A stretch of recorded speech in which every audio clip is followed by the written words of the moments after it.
everybody. Welcome to Preservice Chat. It is great to have you with us, and I am excited today to introduce to some of you, and some of you have already recognized my guest today, Deborah Garcia. Welcome, Deborah. Hi, everyone. Now, I was joking with Deborah earlier. She's making me look like Dead Man Walking, pasty old white man here. And Deborah, how are you going to make us jealous? What do you have on your feet right now? I'm definitely wearing flip-flops right now. Right. Okay. Yeah. So, folks, that should tell you that Deborah's not living in the Lower Mainland nor Alberta. Deborah, tell us where you are and what organization you're a part of. Yeah, let's hear a little bit about that. Yeah, so I'm Deborah, and I am a co-founder of Eternal Anchor. We're in Baja, actually, where you guys have Mission San Quintin, the Dream Center. So it's really nice and sunny right now. I don't want to make anyone jealous, but we're still, wearing shorts half the time. It's okay. Yeah. It's that kind of Christmas. Yourself. Yeah. How to endear yourself to the audience. Well done, Deborah. That is awesome. Yeah. Deborah is with Eternal Anchor. Deborah has been actually physically at Saanich. She spoke here. I had a chance to meet you. We went to Bin for burgers, which was real nice. But that's not why we're here. Deborah, maybe just give a little broader explanation. What is Eternal Anchor all about? What do you guys do? Yeah, so Eternal Anchor, we are passionate about working with people with disabilities, both children and adults that have disabilities here in Mexico. I'm Mexican, just in case, because sometimes people don't know that I'm Mexican. I'm Mexican, everybody. And I grew up in this community, went to law school, and after that, I thought, I'm going to make so much money and never going to come back, because that's what I want to do with my life. But thankfully, I got to volunteer at a school for children with disabilities while I was in law school. And I fell in love with children with disabilities, specifically kids with Down syndrome. I remember just being so terrified of them and then working at this place and loving them. And I told myself one day I will have a son with Down syndrome. And I mean, that's a whole other story. But that is how I started working with people with disabilities. And I stayed at that school for 3 years. By the end of my first year, I knew that that's what I wanted to do for the rest of my life. Just work with people with disabilities and just do life with them. And by the end of year 3, we had met a boy. When I say we, I mean Austin and I, who are the co-founders of Eternal Anchor. He's from Washington, and for 3 years we worked together. And we'd always joke that when we were middle-aged, we thought that that's like so grown up. Now I'm in my 30s, and I remember being in my 20s thinking, oh, when I'm like 35, I'm going to start a nonprofit because by then I'll have money and we'll do something like an orphanage for kids with disabilities. And we were 24 and 25 when we started Eternal Anchor. Had never parented children, but knew that we love people with disabilities and that we wanted to do something for them in this community because there's nothing for them. And that was 7 years ago, last Monday, which is December 13 of 2014. That's when we started. And we just cannot believe how God has expanded this vision, because we had this small plan, a home for children that have disabilities, that don't have parents, or that are in risk of death. Let's help them, give them a home. And we thought that's so big. Like I couldn't imagine anything bigger than that. And by year 1, we already had a home and a school for children with disabilities. We had 12 kids going to school. By year 2, we had the home, the school, an adult program where they learn life skills. And we started the ranch, which we do horse therapy. Just this year, we added a wheelchair shop, and we are still growing. We just keep growing and growing. Right now, the home has 2 homes here, and we are wanting to open a 3rd home for adults.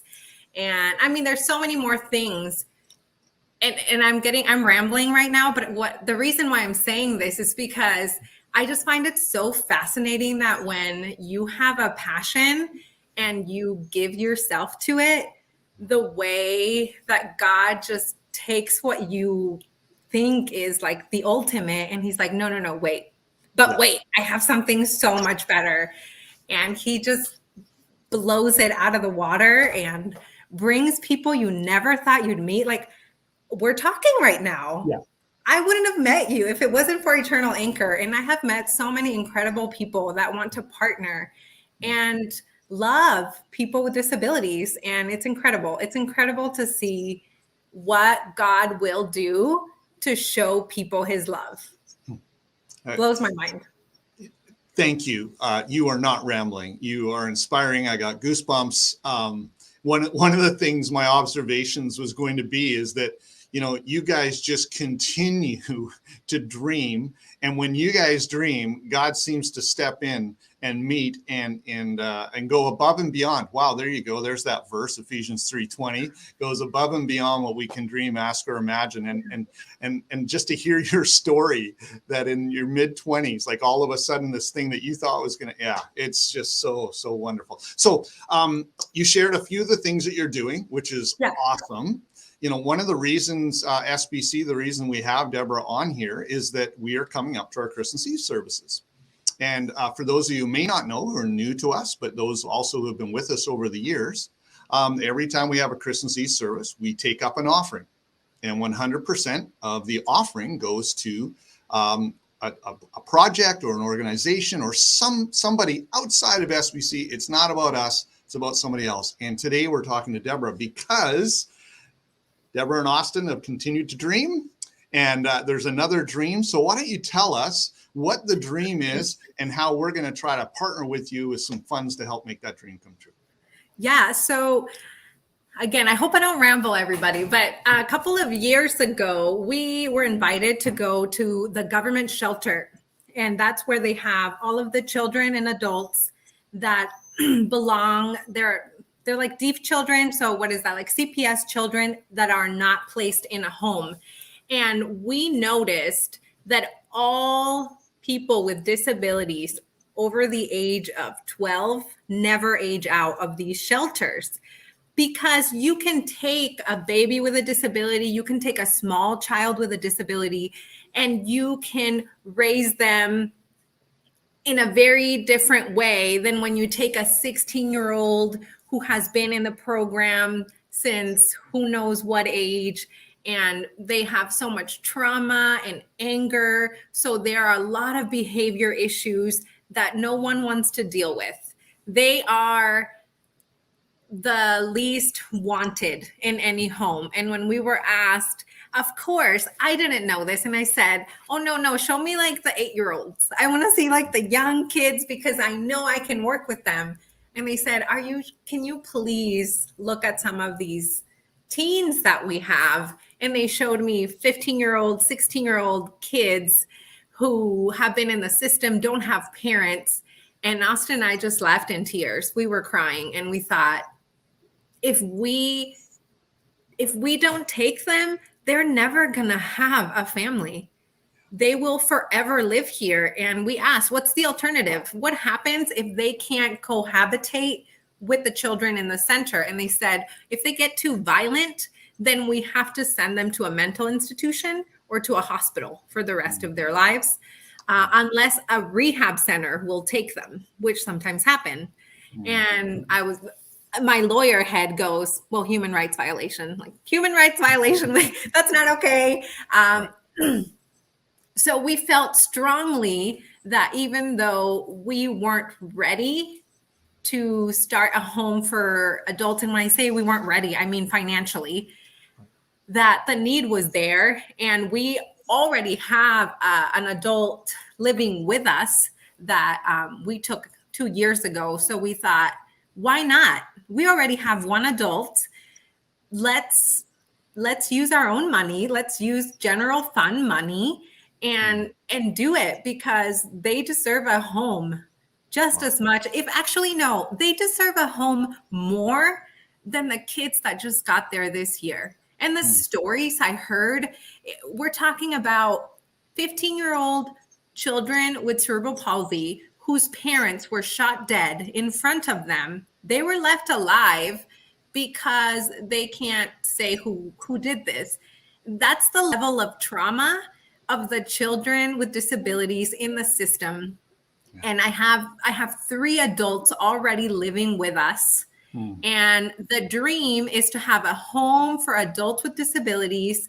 It's a 5-bedroom home. It's for 4 adults and a caregiver or caregivers at our ranch, where we have horse therapy. And we just find that it would be such a happy place for them to live, because they can go out into the ranch and groom the horses and help in the garden. So it doesn't just give them a bed. It gives them a home. It gives them stability. And we're excited about partnering with you guys in providing them this home at the ranch. Wow. So you're looking, what's your goal? What's your financial goal for this? We are looking at a $40,000 home. Yeah. Well, Deborah, I don't know that we can quite get to 40, but I know that we've got a very generous church. And that's awesome. They have proven it year after year after year. And so SBC, this Christmas Eve, we are going to be partnering with Eternal Anchor, with Deborah and Austin in their dream to help provide a home for these adults who have no space, are just not welcome. And so, Deborah, thank you for sharing your heart, for the opportunity. And there will be more information coming, SBC. Thanks so much for being with us. Deborah, thanks for sharing your heart. I'm going to turn it back to the tech team.